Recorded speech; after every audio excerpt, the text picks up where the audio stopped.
गुरुर्ब्रह्मा गुरुर्विष्णुः गुरुर्देवो महेश्वरः गुरुरेव परं ब्रह्मा तस्मै श्री गुरवे नमः। चिन्मयं व्यापि यत्सर्वं त्रैलोक्यं सचराचरं तत्पदं दर्शितं येन तस्मै श्री गुरवे नमः। वक्रतुण्डमहाकाय सूर्यकोटिसमप्रभा निर्विघ्नं कुरु मे देव सर्वकार्येषु सर्वदा। वसुदेवसुतं देवं कंसचाणूरमर्दनं देवकी परमानन्दं कृष्णं वन्दे जगद्गुरुम्। भवानी शङ्करौ वन्दे श्रद्धा विश्वासरूपिणौ याभ्यां विना न पश्यन्ति सिद्धास्वान्तस्तमीश्वरम्।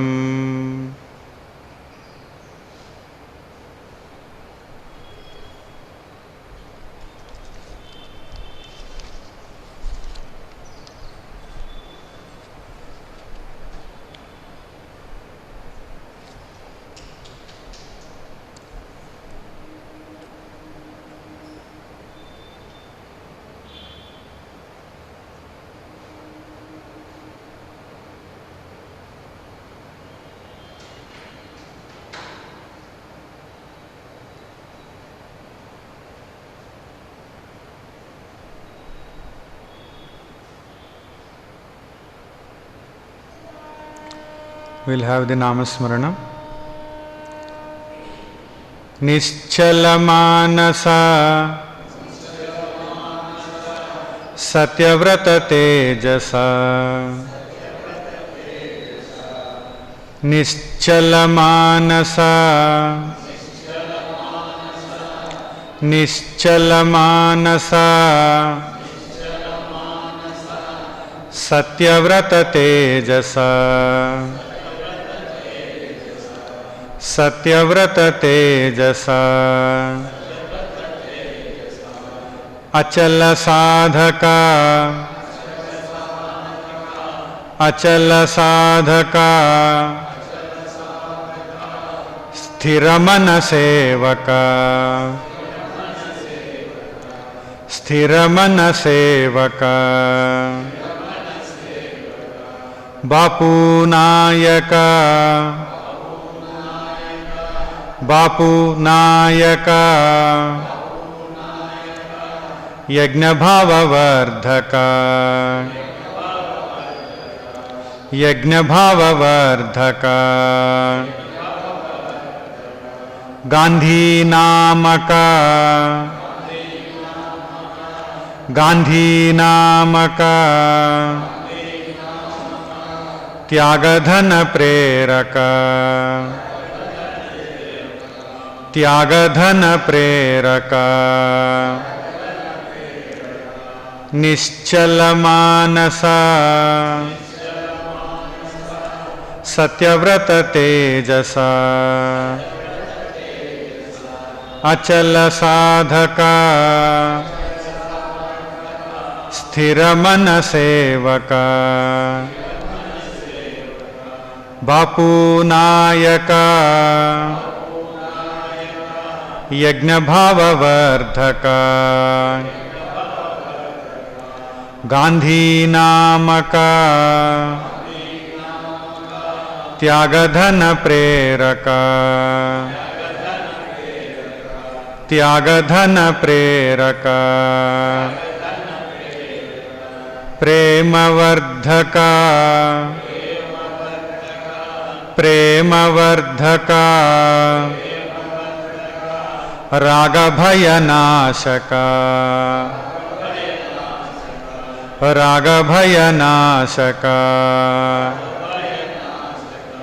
द्वेषध्वंसका द्वेषध्वंसका क्रोधविनिर्मूलका क्रोधविनिर्मूलका न्यायसैनिका न्यायसैनिका देशभक्तिवर्धका देशभक्तिवर्धका निश्चलमानसा निश्चलमानसा सत्यव्रत तेजसा सत्यव्रत तेजसा अचल साधका स्थिरमन सेवका स्थिरमन सेवका सत्यव्रत तेजसा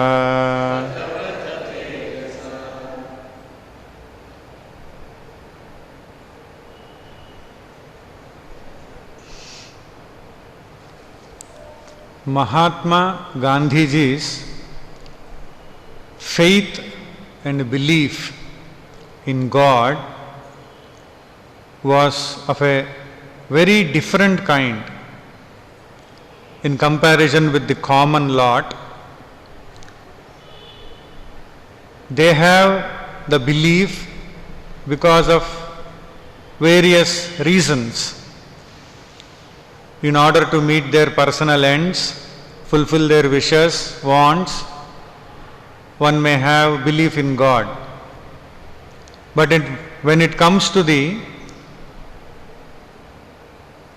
state of Mahatma Gandhiji, in which he was in, he says, I believe in God not only as a theory, but as a fact more real than life itself.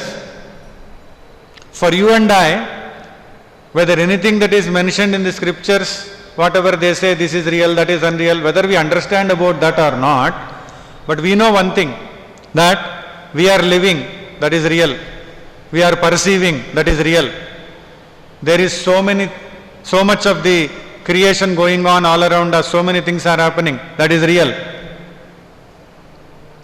So, Gandhiji feels, as a fact, more real than life itself. For him, Bhagavan or God is more real than life. So, for the sake of Bhagavan, anything that is connected with life can be offered. He thinks that Bhagavan is not confined to one particular place or one particular form. Anything can be offered to Bhagavan because Bhagavan is more real than life. So wherever Bhagavan is, according to Gandhiji, there he will offer everything that is of life. Life itself can be offered. Because Bhagavan is more real than, God is more real than life itself. And he also says, if we have listening ears, ears that listen, then God will speak to us in our own language, whatever the language may be. These are the words of Mahatma Gandhiji. God will speak to us in our own language if we have the listening ears. And he not only feels that the presence of God is universal, but he makes all the people feel and believe that Bhagavan's presence is universal. During his times, when he was leading the movement of Swaraj, Swatantra, the freedom movement, he made people believe in the presence of God, and as an offering unto God, he made them fight for the sake of the nation. The patriotic feeling is connected with divinity. That is why a lot of Westerners perceived him as a person who is demonstrating the love which, according to the Westerners, which Jesus has expressed. On a large scale though. So Mahatma Gandhiji says, a non-violent person can do nothing without the grace of God. See where he equates. For the sake of freedom, the movement he was leading, the main weapon for him is non-violence. And he says, a non-violent person cannot do anything without the grace of God. Only because of the grace of God, Gandhiji feels a non-violent person can have courage to face death. Courage to face death and offer oneself for the sake of the nation, for the sake of that ideal, freedom for all. How he can face the death? With courage. And how that courage comes? Only because of the belief in God and grace of God. And not only that, the individual who is following the non-violence for the sake of the freedom, not only that he has courage to face death, but at the time of facing death, a non-violent person does not have anger. What a state he took people to. Common people, ordinary people, common citizens, whom he was leading. It was not scholars, it was not enlightened beings, intelligent lot, selected few, common people. And he was talking to them, and they were understanding what he was talking to them, and they were ready to be led by him, and ready to give up anything and everything. It is a history, it is not a mystery, it is not a myth, it is a fact which happened just in the recent times. It has not happened in a time period over which you have no track, no record. So we can say somebody penned a story on Gandhi, created a character called as Gandhi. Because they want to create, they created a character. So that character can have any quality, can depict any courage, so what? Like that we think about Rama, Krishna, nowadays we think like that. That is why Einstein said, after many years people will think, was Gandhi real? So, he said, only because of the grace of God, a non-violent person will have courage to face death, and also at the time of facing death, no anger, and then no fear. It is not receiving a greeting card, or an award, reward, praise, or a gift. Death, no fear. And no retaliation inside. No retaliation thought that I have to take revenge. I will see to it that I will also do something to you. No revenge, no fear, no anger, full courage. And Mahatma Gandhiji continues to say, such courage comes from the belief that God is present everywhere. Meaning, God is present in the hearts of all. When the belief is very clear that God is present in the hearts of all, then wherever you are, with whomsoever you are present there where God is in that person. And Gandhiji says, when God is in that person, if your belief is clear, why fear? See the level of acceptance of divinity. Because God is present in everyone, God can be present in anyone. Even the person who is trying to attack you. So feel God's presence in that person. And when you feel God's presence in that person, when you know that God is there, where is fear? No fear, no anger. And why will you retaliate? Because God is there in that person. According to your belief, God is there. And it is not blind belief, it is truth. Well established by Upanishads. Well established by many experiences of the great masters and rishis, sages and saints. God is present. In fact, God alone is present. So when that is clear, Mahatma Gandhi says, that is why there should be no fear. Why there should be fear in the presence of God? And he says, Satyagraha releases such a force, such a power. And Gandhiji calls it as soul force. And it is stronger than any weapon. And it is a force of intense love born out of the absence of selfishness, absence of self-interest. It is a force born out of intense love, more stronger than any weapon, force born out of intense love and out of an absence of self-interest. The selfishness is not there. When selfishness is not there, love is not for oneself, love is for everyone. Out of that love, intense love, this is born. This force is born. And he says it is an active seeking of the truth. People are seeking truth, but it is an active seeking of the truth, devoid of hostility, devoid of anger, devoid of violence. He was in that level. He uplifted also people by his teaching to that level. Devoid of hostility, devoid of anger, devoid of violence. And he says, Gandhiji says, with this belief in God, it makes the victim.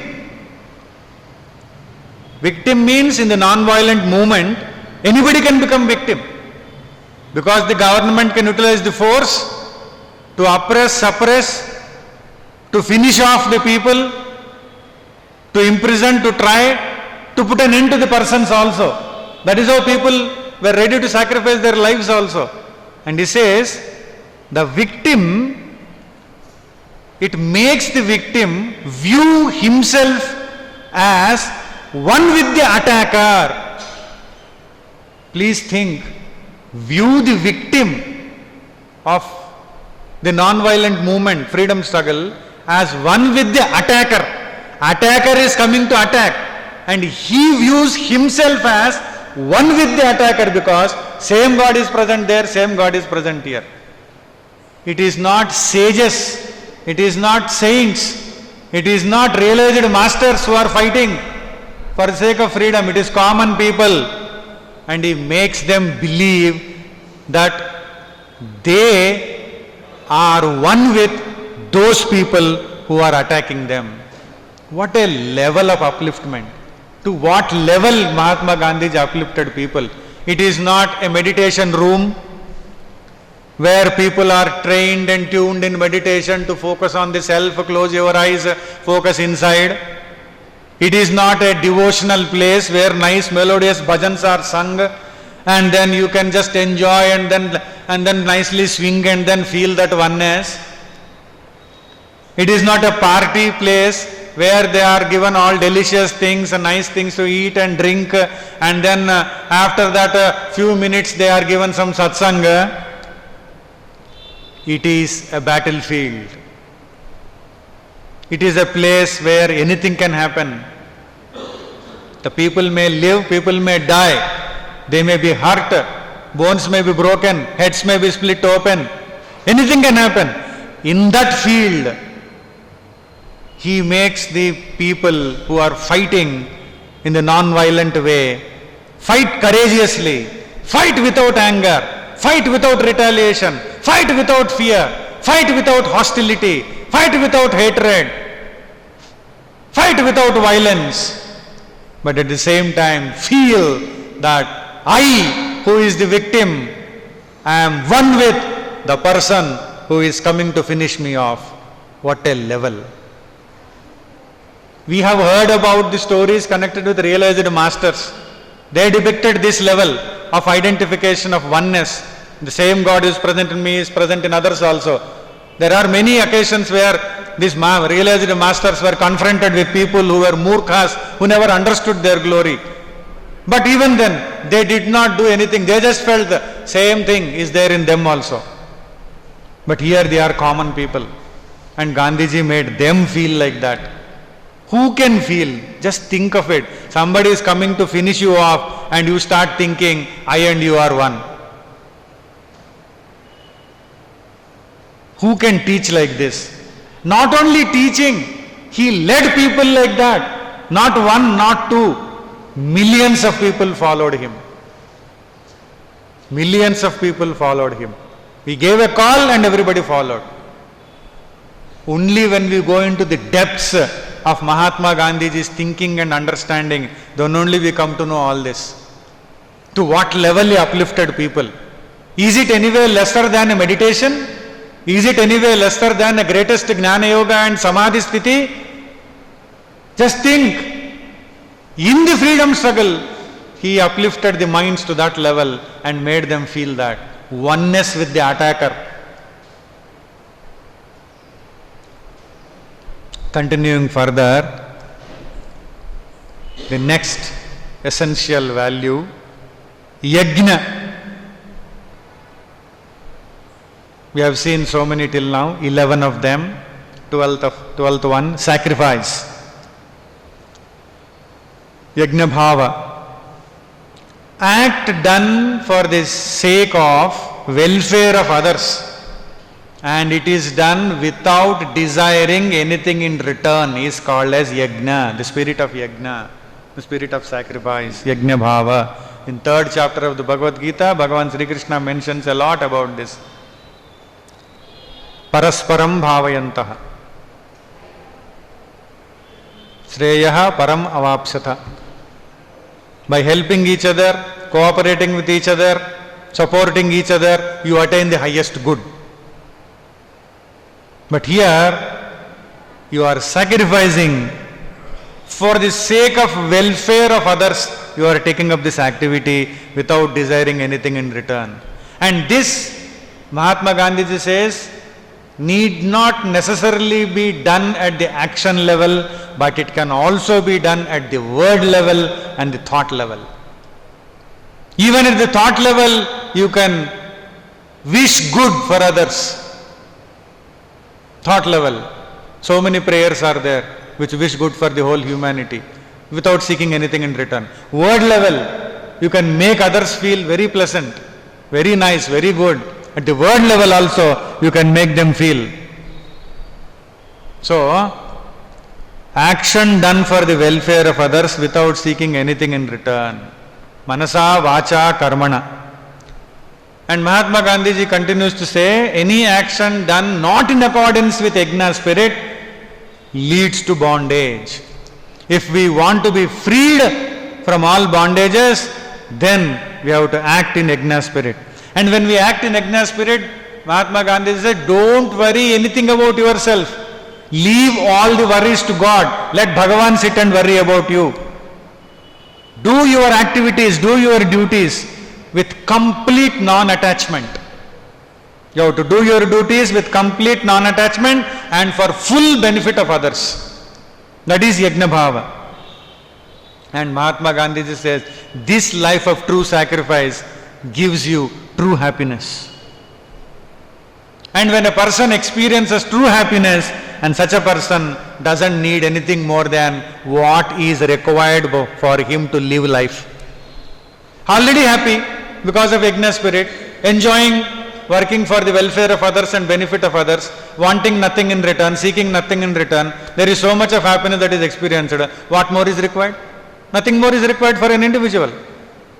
So that individual doesn't desire more. doesn't seek more, doesn't crave for more, doesn't grab anything, doesn't hoard anything, doesn't steal anything, doesn't deprive anybody of anything, because already happy, enjoying the Yajna Bhava, enjoying the service for the welfare of others, welfare of the community, welfare of the society. When the whole community and society welfare is taken care of, the individual also is a member of the community, his welfare also is taken care. So the needs only are taken care of by the individual. And such an individual, because of that Yajna Bhava, because of that positive bent of mind, working for the welfare of others and seeking nothing for oneself, and there is already happiness inside, such a person is calm in the mind, according to Gandhiji. Such a person will be calm in the mind, and he will be content in life. Calm in mind, content in life.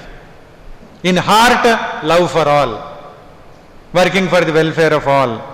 And such a life is a happy life, according to Mahatma Gandhiji.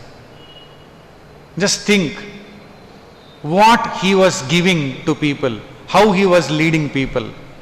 You will experience contentment, you will have calmness, and you will have happiness. How? Have the Yajna Bhava, have the spirit of Yajna, work for the welfare of others. Love such a work, and you will enjoy the happiness inside. And no worries at all, because God will sit and take care of all the worries. And Gandhiji gives an example. If a merchant understands this bhava and wants to live life according to Yajna Bhava and according to the principles of the Yajna, and such a person will do his business, his trade, and he will earn the money, and when he has earned the money, he will utilize that portion of the money which is necessary and required for him to meet the needs and necessities. And after that, that money will be spent for the welfare of the community and society. Not hoarding for oneself, but for the welfare of the society and community, for the benefit of the people who need it. This is the ideal which Mahatma Gandhiji was giving to people. This way one has to live life. If you look at this, he made people fearless. He made people angerless. What a moment he was leading. And it did not start in India for Mahatma Gandhi. We know that his education, higher education, was in England. And after that he came back to India. After he was awarded the degree in law, bar at law. Then afterwards he was called to South Africa for doing a job. He went there. And then one incident after another incident started happening. And there was a series of incidents that happened in his life which made him really fight for the dignity of the Indians in South Africa. There were many incidents where Indians were humiliated, treated very badly. There was an act called as Black Act. So all the people who were in not whites, they were under this Black Act. They were all treated badly, humiliated in South Africa. Same thing happened here also, that's a different story. So, in August 1906, in South Africa, in Transvaal, that is the place, the government issued an ordinance that affects all Indians. It issued an ordinance. All Indians who were then living in South Africa, all men, all women, all children, must register themselves and obtain a personal certificate with name and thumb impression. Register themselves and obtain a personal certificate with name and thumb impression, and that card will be given to all Indians. It has to be carried at all times. And if the police or the authority who is in charge to check and verify these cards, they find that the card is not there, at that point of check, then such a person can be fined, such a person can be imprisoned, and such a person can be deported back to India.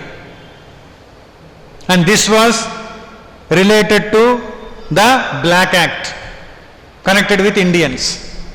Mahatma Gandhiji took serious objection to this, and he said to all Indians, don't submit to this humiliation and insult. He resisted that, and there, how he started the movement? Satya Agraha. He started Satyagraha, a passive resistance, absolute non-violence, and he taught people there. Our resistance is a passive resistance, and there is absolute non-violence. And in the spirit of Satyagraha, there will be no hatred in your hearts. No hatred for whites, no hatred for the police, no hatred for the people who are under the rule of the government. No hatred. And shed all your fear. To the Indians in South Africa, Mahatma Gandhi gave this call. Shed all your fear. Don't have any hatred. And there will be a passive resistance. And hundreds of Indians there took to his call. And they all followed. And when they all followed and protested with this Satyagraha and without any violence, they all disobeyed the provisions of the Black Act. Hundreds of Indians were tried in courts. They were imprisoned. They all pleaded guilty and they went to jail without any resistance. If they were taken to jail, they went to jail. If they were treated badly, they allowed the treatment, whatever it is. And this was going on and on. And then, along with them, Mahatma Gandhiji also was imprisoned. One day, Gandhiji, because Gandhiji was leading it, Gandhiji was called and he was taken out of prison to Pretoria to see the then General Smuts. General Smuts was in charge. And then he said, you led this movement? Gandhiji smiled. And then he said, you must obey the law. And Gandhiji told him that day, I would rather die than submit to the law. Remember the statement, 1906. I would rather die than to submit to the law. This law is meant to humiliate Indians. We will not obey this law. He was a lawyer, working as a lawyer there. And General Smuts also can't deny that, because he knows what is law. And he studied only in England. And that General Smuts is representing the force of the British. So then, this argument went on and on and on. There General Smuts started seeing whatever argument Mahatma Gandhiji is presenting, it carried some sense, even though he didn't want to accept it, but inside his mind he was recognizing the sense in what Mahatma Gandhiji is saying, what Mahatma Gandhiji is arguing, because he is a man of truth. He doesn't say things for the sake of saying. Whatever he believed, whatever he knows are true, that only will talk. Later on we will see how General Smuts thinks of Gandhi. Then both of them continued the argument and a compromise was reached. What was the compromise? General Smuts said, I will see to it that all these provisions which are humiliating you of the Black Act, that will be repealed. That will be repealed, meaning removed. And not only that, he said, all the prisoners, Mahatma Gandhi said, whosoever were arrested till then, everybody should be released. He said, yes, they will all be released. But one condition. General Smuts said one condition. What is the condition? All the Indians must register voluntarily. We will not make it compulsory, we will not force you, we will not utilize the police, we will not give injunctions. Voluntarily you go and register yourself. Then I will see to it that this Black Act is repealed, all prisoners are released. And Gandhiji is a man of belief. He trusts. He trusted General Smuts. And then he came back. And then he told to all Indians there, let us all go and register voluntarily. And General Smuts has promised that if we end this satyagraha, he will see to it that Black Act will be repealed and prisoners will be released, and the condition that he gave is voluntarily we have to go and then register ourselves. Mahatma Gandhi gave a call, and then he said, this General Smuts said, because we should now show voluntarily that we don't intend to bring a single Indian by fraud. General Smuts said that. What is the guarantee that if you don't register, you don't bring Indians by fraud into South Africa? So Mahatma Gandhi said, we will show to you that we will voluntarily register and we will not bring any Indian by fraud into South Africa. So Mahatma Gandhi said the same thing. And if we show this goodwill and do registration, General Smuts will help us and see to it that Black Act is repealed. So then, most of the people who were with Mahatma Gandhi when he called for the meeting agreed. There was one Pathan, Mir Alam. He disagreed. He and his followers said, you Gandhi, you told us to disobey. You told us this is a humiliation. You told us not to accept. You told us to start this non-violent movement and satyagraha, and now you went to speak to General Smuts. Now you come back and say, let us all go and voluntarily register. Gandhi tried to tell him, this is what is going to happen, but he doesn't listen. He was very angry. But Gandhiji continued that we have to show our goodwill, voluntarily we must register. And then they decided, all of them, to go voluntarily to register. Mahatma Gandhi said, this is the time we are going. So Gandhiji was there, many people came, and then they were all going to the registrar office to register. Then Mir Alam came, pulled Gandhiji aside, heavy stick he got. Mir Alam bought a heavy stick, 1906, that is the day, and started hitting Gandhiji with stick. Not only that he hit, he had few more people. All of them started hitting Gandhiji. And Gandhiji, he preached everybody. What? No anger, no fear, no hatred, just accept. Attacker and oneself are the same. So Mahatma Gandhiji just accepted it. And he went on hitting. The person who decided to hit in anger and hatred, do you think he will see and hit? Went on hitting. And after continuous hitting, Gandhiji fell unconscious. And then some people came to his rescue, some of his friends, and they came and tried to rescue him. He already fell unconscious. And later he regained consciousness. When he recovered that consciousness, he found himself in a coach in the house of an Englishman. A four-wheeled cart-like thing, a coach-like thing, in a house of an Englishman whom he doesn't know in South Africa.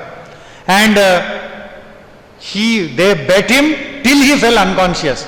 There was every possibility he would have been killed that time only. Such instances Mahatma Gandhiji faced. How did he face? Not running away, no fear, no ill will, no hatred, no anger. The force of love inside, that's all.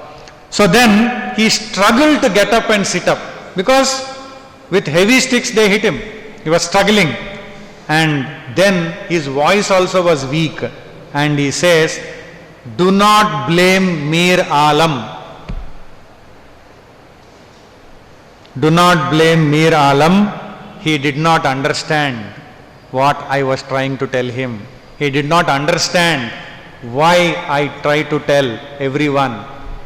Because he did not understand, he was in anger. Because he was in anger, he behaved like that. So don't blame Mir Alam. Who can say this? Just tell us. Just think. Who can say this? After being hit till he fell unconscious, and he regains and says, don't blame Mir Alam. And he did not blame. And then he insisted at that time, because he cannot go to the registrar office, he insisted that a clerk from the registrar office must come, and then he will take the thumb impression and his signature and issue the certificate. See the person, even in that state, the commitment to what he wants to do, that commitment, irrespective of his body state, irrespective of his strength levels, whatever it is, internally he is the strongest man. That is why he could shake the whole British Empire with his principles and values. And then, when Mahatma Gandhiji did like this, so many of the Indians there, they followed, and then they all got registered. Then they waited for General Smuts to help. Slowly they discovered that General Smuts did not live up to his words. He did not help in repealing of the Black Act. All the Indians were disappointed, and they demanded General Smuts and the government to return their applications, and the government did not pay any respect to their wishes. So then Mahatma Gandhi gave an ultimatum to them. If Black Act is not repealed before a fixed date, all the certificates collected by Indians will be burnt. That is again disobeying. So they did not listen. So Indians collected, and then 2000 certificates were burnt at one instance.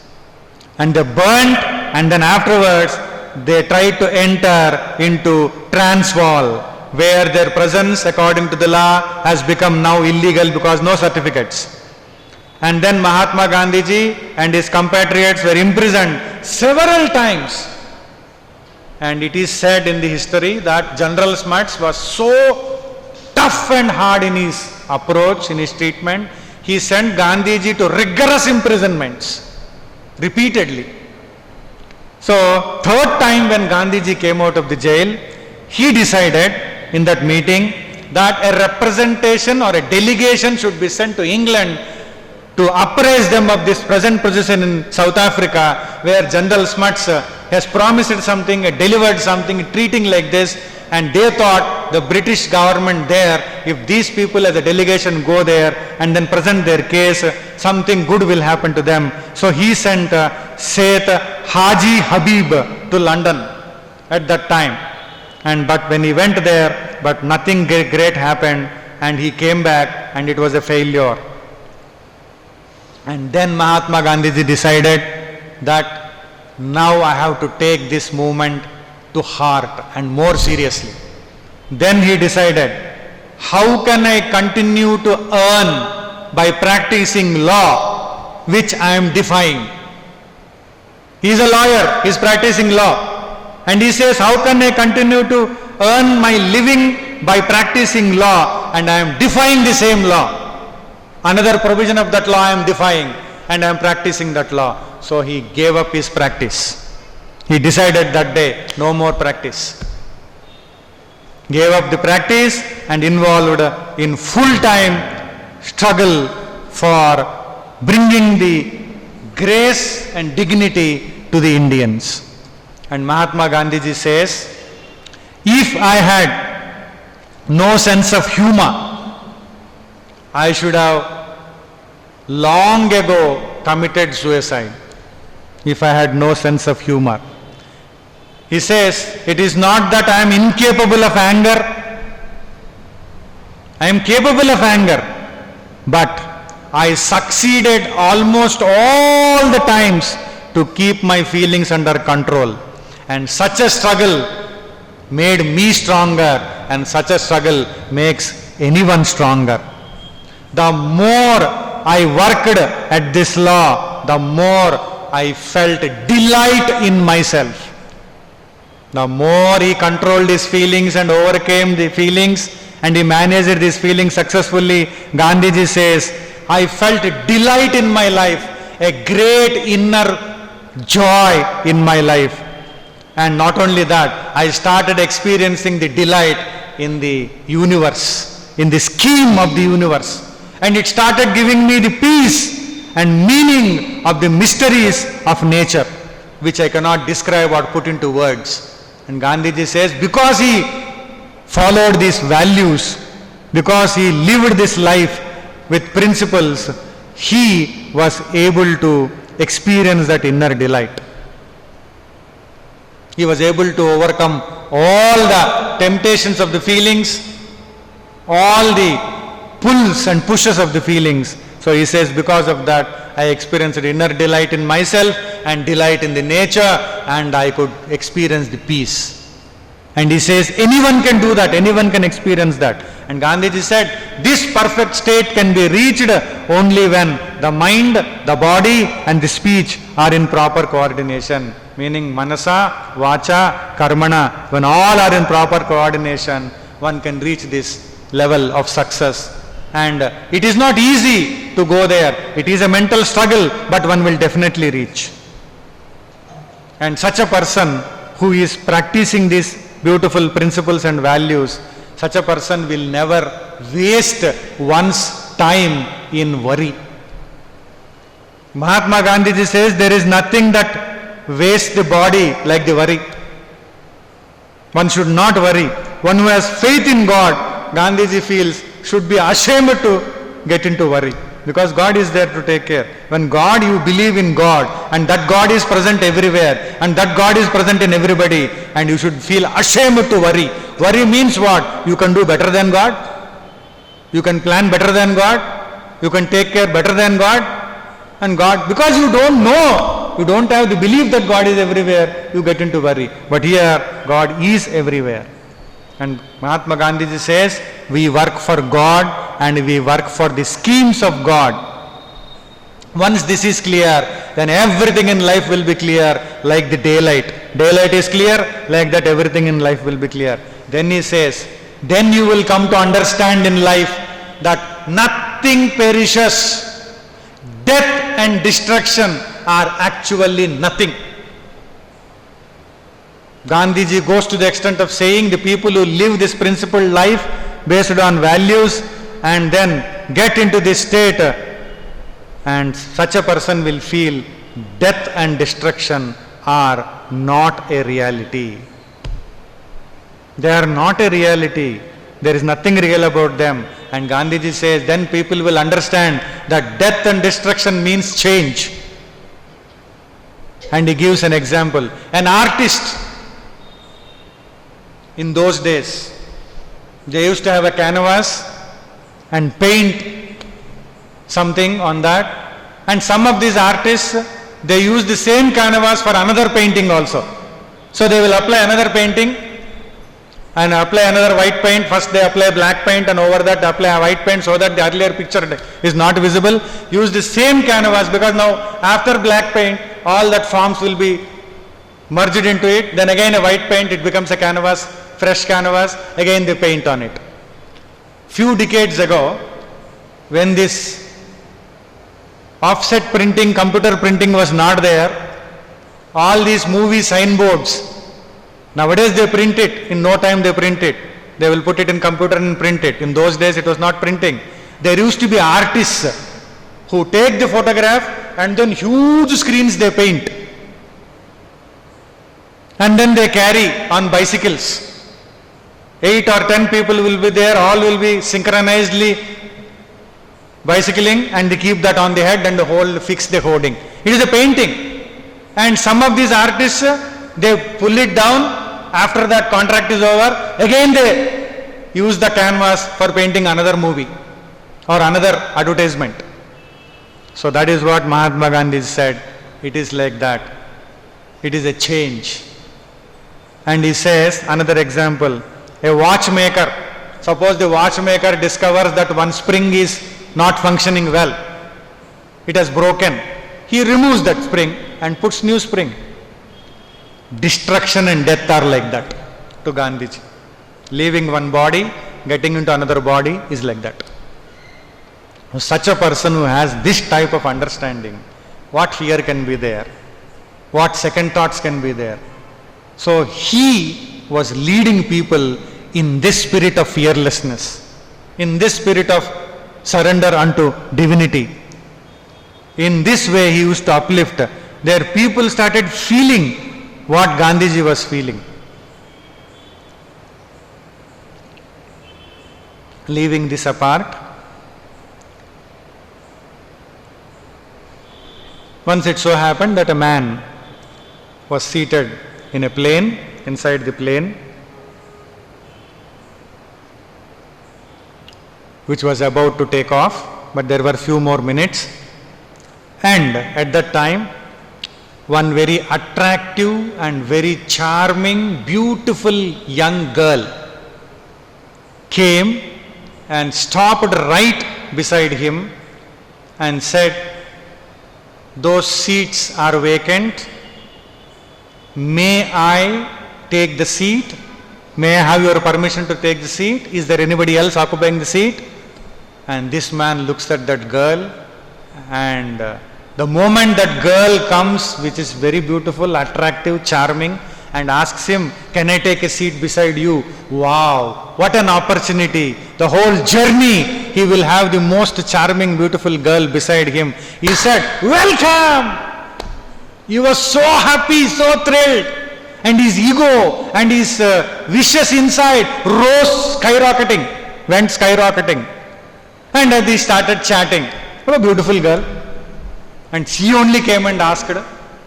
And then he started chatting. And they chatted for a while, and then inside he started feeling that, she is so beautiful, so nice and so charming, and he should slowly make her as the girlfriend and make her as a friend and all. Inside, where is the control for the wishes and desires? He is not a Gandhi follower. So it was happening. And that girl, in the due course of chatting, said, "I am boarding the plane for the first time, and my mother told me, whenever you board the plane like this for the first time and are going to a place, you should not sit wherever you like. You should only sit beside a person whom you think you can trust. Whom you think you can trust. So I feel that I can trust you." And this fellow, so happy. And she said, continues to say, "I think I can trust you because you look like my daddy." Finished. Whatever he was thinking inside, one stroke they all slumped, fell down, because you were looking like my daddy. When people interact with us, we do not know what is their intention, what is their thought. We can't think whatever way we like and attribute it to the people. If we follow values, we will not even expect anything from others. Whatever is destined, whatever is according to dharma, that alone will be expected. There was another occasion where the plane was about to take off, and suddenly it was announced that the runway is not safe to take off because there is no permission from the authorities. They have to stay there. And they stayed there like that near the gate for half an hour or 1 hour. Then people were feeling restless. And then few of them approached and asked, "How long we have to stay inside the plane and then near the gate? Why can't we go out and stay there so that we can have some coffee, some drink, or some move around for a while and all that?" So they discussed with the authorities because still it was not clear, so they gave permission. And after that, Another announcement came after half an hour. Though all the people, they were supposed to go to a particular destination, gate change. And they all went to another gate. Then there they stayed for a while, and then again it was announced, gate change. Then they walked all the way from that corner to this corner, another gate. And again gate change. Then finally they were allowed to board the plane. And again it was ready. The doors were supposed to be closed. Suddenly the flight attendant got a call, and then she gave a surprise, and then she announced it to all. Again she said, it seems because of too many gate changes, we feel very sorry, we apologize for the inconvenience caused to you. Too many gate changes happened, and because of that, mixing has happened of the passengers. So all those people who are not going to Washington DC from Chicago, that was the place where this happened. All those people who are not going to Washington DC may please get up and please go out, because this plane is going to Washington DC. She looked at all the passengers. Nobody was in a mood to get up. Suddenly the cockpit opened. Pilot came out and he said, sorry, I boarded the wrong plane. And he went away. Imagine pilots also boarding wrong planes. It has to go somewhere, he will take it some other place. So then, leaders who lead, pilot is a leader there. Leaders should be very clear where they are going, whom they are taking.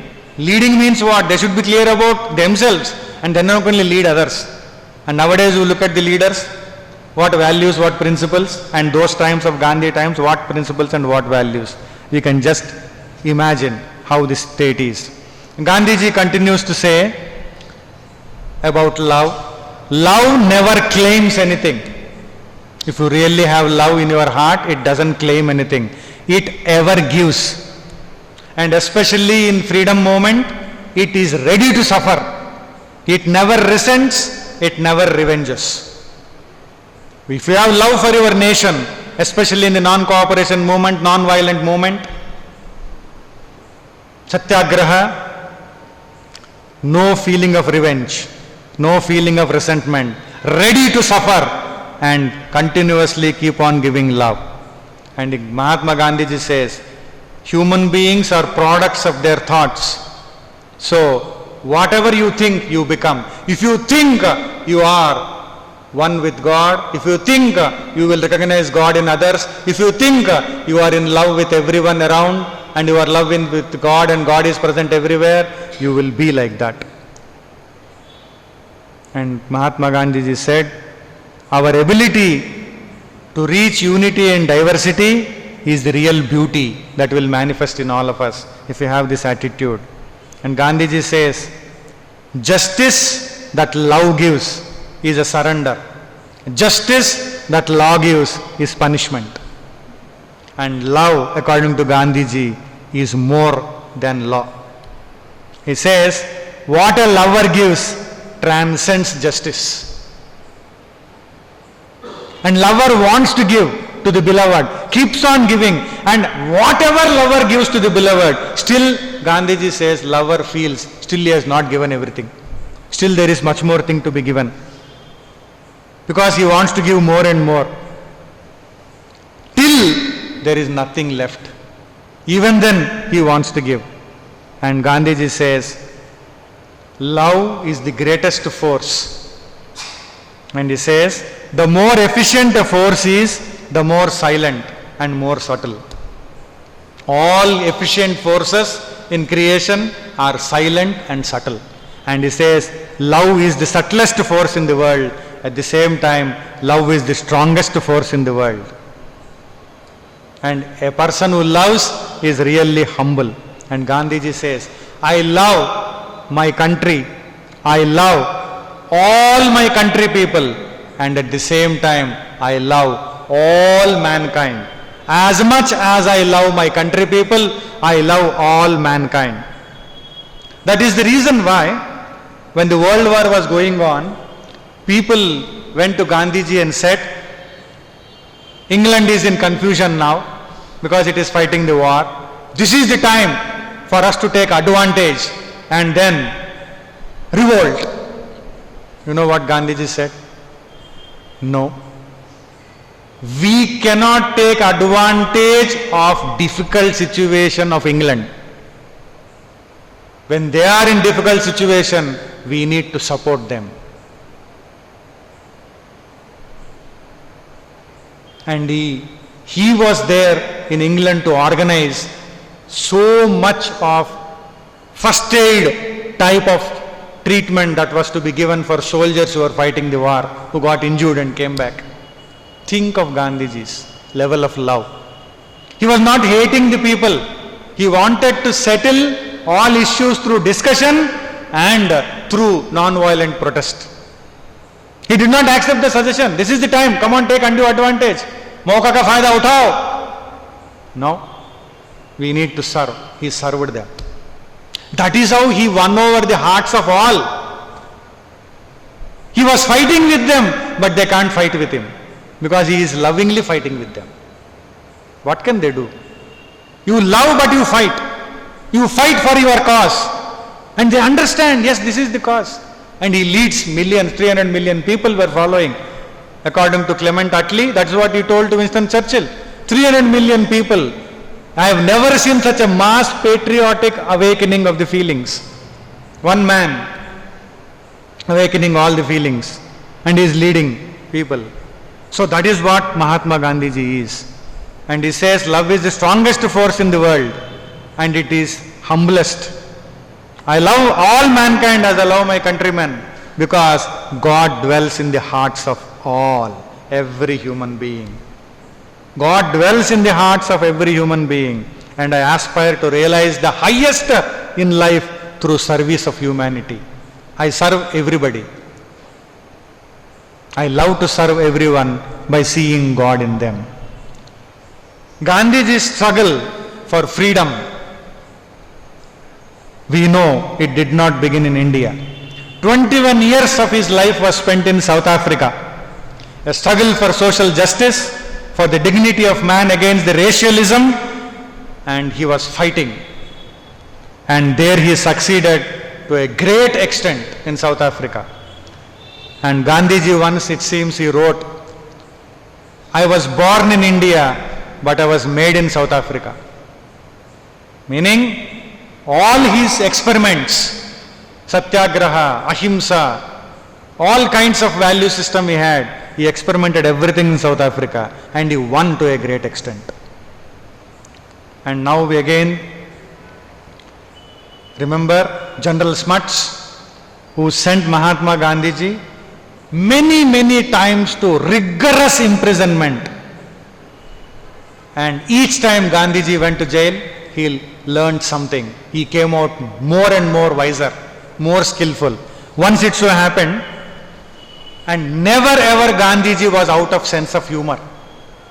Now let us see in couple of minutes his deepest strength in the character. And once when Gandhiji was jailed in South Africa, he met a cobbler. And then cobbler taught Gandhiji how to make shoes, how to make sandals. And Gandhiji is a person of concentration. He is a person of focus. Whatever he takes up, he focuses and takes up. Whether it is outside or inside. Inside the jail, with focus, he learned this skill of making sandals, shoes. And after he spent certain period in jail, one day, General Smuts called him and said, there was a general pardon, amnesty given, and you are being released now. So, as he was being released, Mahatma Gandhiji presented General Smuts, who sent him to rigorous imprisonment so many times, such a tough person, who promised something and did not deliver at one point of time. He presented to General Smuts a packet which was wrapped in paper. And General Smuts looked at it and asked, "What is this? Is this a bomb?" How he thinks. "Is this a bomb you are giving to me?" Gandhiji smiled and said, "It is my parting gift to you." "No, you are releasing me from jail. My parting gift to you, please keep it." And then he opened that packet. Then he saw sandals, a pair of sandals, personally made by Gandhiji for General Smuts. See the heart of the person, Mahatma Gandhi. No hatred, no ill will, no anger, no resentment, no revenge. 100% to the core he lived this, what he preached. While leaving, see the sense of humor in Gandhi. "It is my parting gift, take it." And thereafterwards, General Smuts later on wrote a letter on the birthday of Mahatma Gandhi. In that letter, he writes, "I have worn these sandals for many a summer," meaning many years later afterwards. "And since then, even though I may feel I am not worthy to stand in the shoes of such a great man like you." See, General Smuts appreciates Gandhi. And he wore that sandals for years. And he sends a letter. In that letter he says, "You are such a great man." And this is because Mahatma Gandhiji always lived up to the point. Do not hate the sinner. Hate the sin, but not the sinner.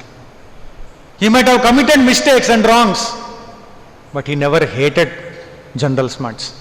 Later on, when Mahatma Gandhi went to the Round Table Conference in 1930s to England, there also he met General Smuts. Later on, see what General Smuts says. It is an open document. He says, "It was my fate to be antagonist of a man whom even then I had respect." Even when General Smuts was sending Mahatma Gandhiji to rigorous imprisonment, purposely to put down the movement, to silence the movement, to crush that movement which he was leading for Indians, he knew and he respected Mahatma Gandhi. See that, what he says.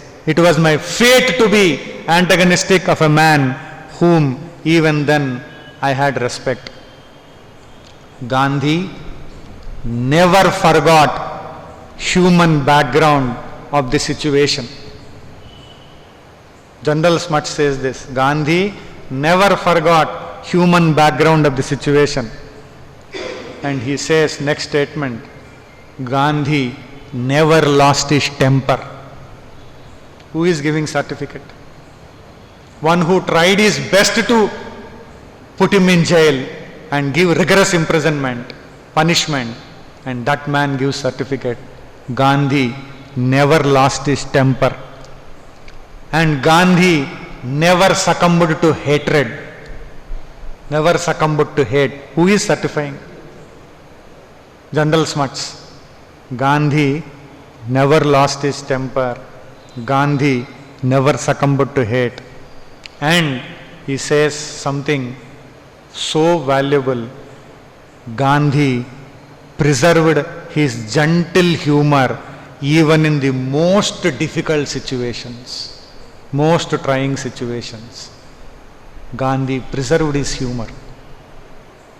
And his manner and his spirit, even then and as well as later, totally contrasted markedly with the ruthless and brutal forcefulness which was in vogue in our days. He knows he was brutal. He knows he was forceful. He knows he was ruthless. Because he was like that, his governance was like that towards Indians. But he says, Mahatma Gandhiji never lost his sense of humor, never succumbed to hate, and never lost his temper. That is the glory of Gandhi. The people who punished him, the people who troubled him, the people who gave harsh treatments to him, they also cannot stop praising him. They know what Gandhiji stands for. They know what Gandhiji lived. Can you find an individual, see this, in the battlefront he is following the values? Like what Sri Krishna told to Arjuna. Bhagavad Gita has to be told in battlefront only. Now see the Mahatma Gandhiji. It is easy to talk in a nice hall, in a place. It is easy to teach people in a meditation hall. It is easy to guide people in a bhajan session. It is easy to motivate people in a meditation session. But in a battlefield, where death is in front, harshest treatments are there. Sacrifice, you have to sacrifice everything and everything, even your life. Even at that time, values, principles. No anger, no hatred, no ill will, no resentment, no revenge, no retaliation. Only love. What a state Gandhiji was, and what a state he uplifted all the people. And the suffering continued, fighting continued in South Africa. After 8 long years of strenuous suffering that was involved, and thereafterward the government decided to bring about changes in enhancing the dignity of the Indians there. And they also gave them right to be consulted before taking important decisions. This was the victory of Mahatma Gandhi.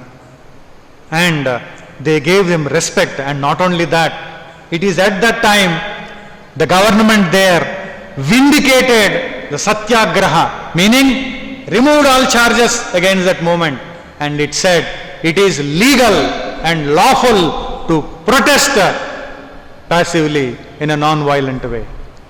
The government accepted. Protest can be made passively, protest can be made non-violently, protests can be made. And that gave the strength to the community, Indian community in South Africa. Who made this possible? One Gandhi. What was wrong and what was less when Lord Mountbatten said, which we have seen yesterday, 55,000 is our force in Punjab, where writing is happening, and in Bengal our force is one man and all writing stopped, no writing. That one man is Gandhi. That was the presence of Mahatma. He was real Mahatma. Even Mahatma title, as I said on the first day, the title Mahatma got glory because it was given to Gandhi. Not that Gandhi got glory because he was already. It was recognized and it was given.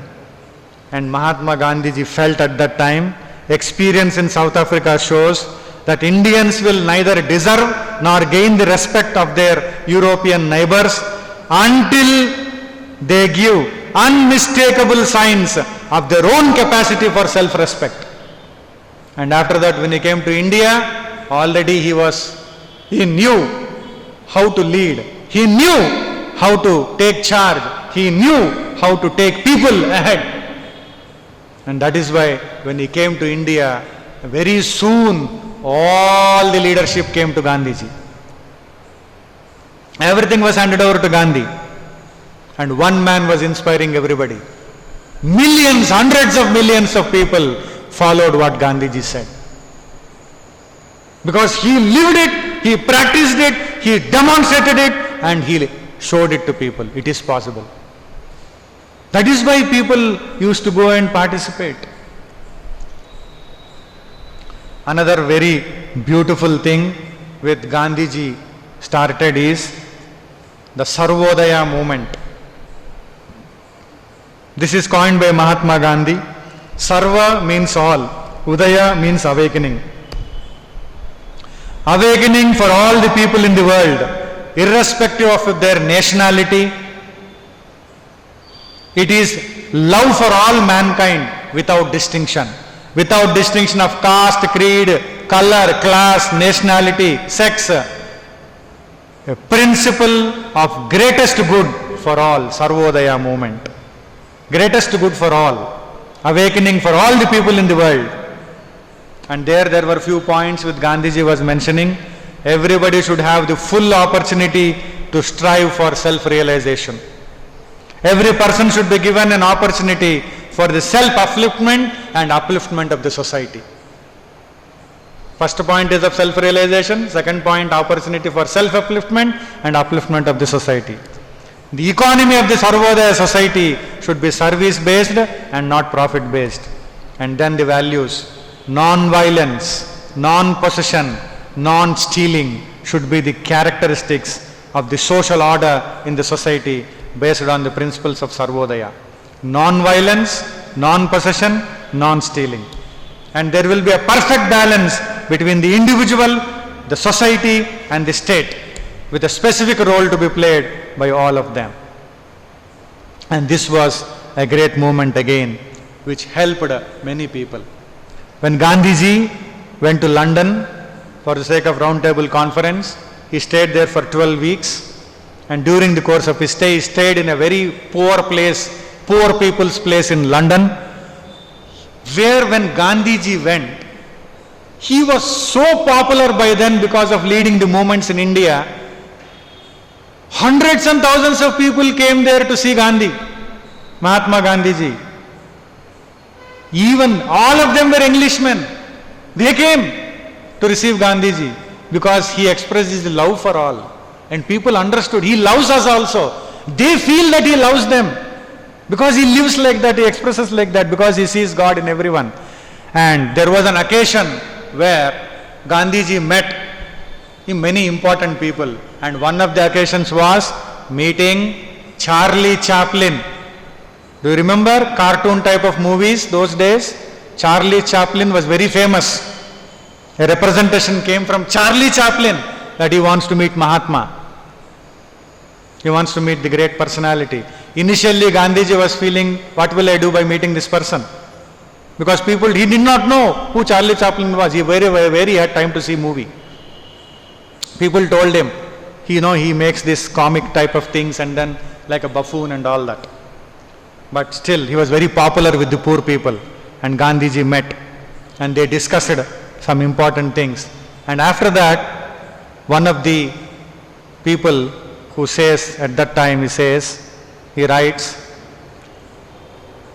Gandhiji also told Charlie Chaplin, do you like a demonstration of our prayers? Because Gandhiji used to have universal prayers, all selected prayers from all religions, and also his own choicest God, Ramachandraji, and all that. So, and it seems Charlie Chaplin said, there is no room for all the people to come and sit and then start praying of your group. And it seems Gandhiji told at that time to Charlie Chaplin, you sit on the sofa, we will sit on the floor and we will do it. And they did it, that prayer session. And Charlie Chaplin writes, Gandhi and his men did not feel embarrassed to sit on the floor in front of me, but I literally felt embarrassed to sit on the sofa and look down upon Gandhi and his colleagues. Charlie Chaplin felt everybody should look up to Gandhi, and he had to feel embarrassed to look down upon Gandhi, whom all he touched. Every life was touched by Mahatma Gandhiji. Wherever he went, after that he went to France, he went to Italy, he went to Switzerland. Everywhere people were there to receive him. Because by the time everybody knew in Europe, here is a man who is coming, who is a person of love, a personification of love. He loves everybody. No doubt he fights for his cause in India, but he loves everybody. And that love inspired everyone to come and receive him in love, with love. Who is he and who are they? But all of them were receiving him with love.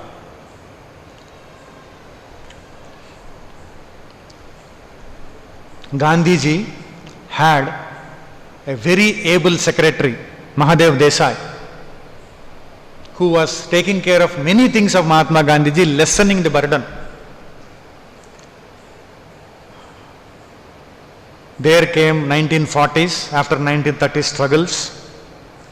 On 8th August 1942, Quit India resolution was passed, and on 9th August 1942, all national leaders including Mahatma Gandhi were arrested, because that is the only thing they were doing.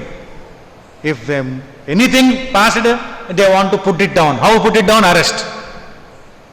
And they were not able to succeed.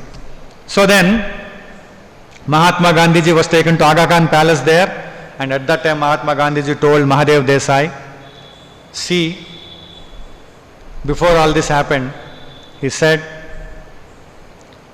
because of this Quit India resolution is being passed, they will try to arrest me. Mahadev, if they try to arrest me this time, I will utilize the last weapon in my armor.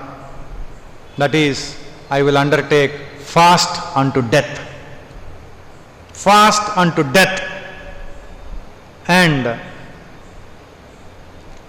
only one condition is make India free. India should be free. Otherwise, I will give up my life by fasting unto death. Either India will be free or Gandhiji's dead body will come out of the prison. He told Mahadev Desai. And Mahadev Desai was so tuned to Mahatma Gandhiji, he knew once Gandhiji takes a sankalpa, he will never go back on it. And then when 9th August, they were all arrested. It was news came to them that they are arresting. The son of Mahadev Desai told Mahadev Desai, Dad, Father, Pitaji, because they are arresting you, now you have to go to jail. Should I pack? I will pack your bag. Because in jail they have to sit and spend days. You know what Mahadev Desai said? No. This time don't pack. Why? Mahadev Desai says, Gandhiji has taken the sankalpa that he will fast unto death, and I cannot prevent him from doing that. And when he fasts unto death, I cannot see this. I will not be able to stand this. I cannot see Gandhiji dying by fasting unto death. And this message, when it went to many of the leaders, few of the leaders felt, if Gandhiji does like that, there will be a total right, different kind of revolt in the whole nation. And Mahadev Desai told his son, I don't think I will be able to be there for more than 7 days. Mahadev Desai said this, and on 9th August, along with Gandhiji he went, and Gandhiji started fast unto death. Exactly on the 7th day, 15th August 1942, Mahadev Desai left his body.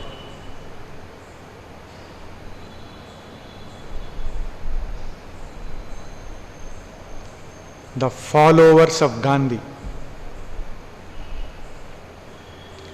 were so pure. When he got that feeling, I cannot see Gandhiji leaving the body, he left the body on 7th day. Meaning, to what level Mahatma Gandhiji tuned them. And when he left the body, when Gandhiji came to know this message, and Gandhiji went there, a place that in the same place, but Gandhiji went to see that body, and he says, Mahadev knows fully well that he could not persuade me to give up the past while living, and he died, and through his death he has persuaded me to give up the fast. And that day Mahatma Gandhi gave up that fast, and thereafterwards he planned different things. And finally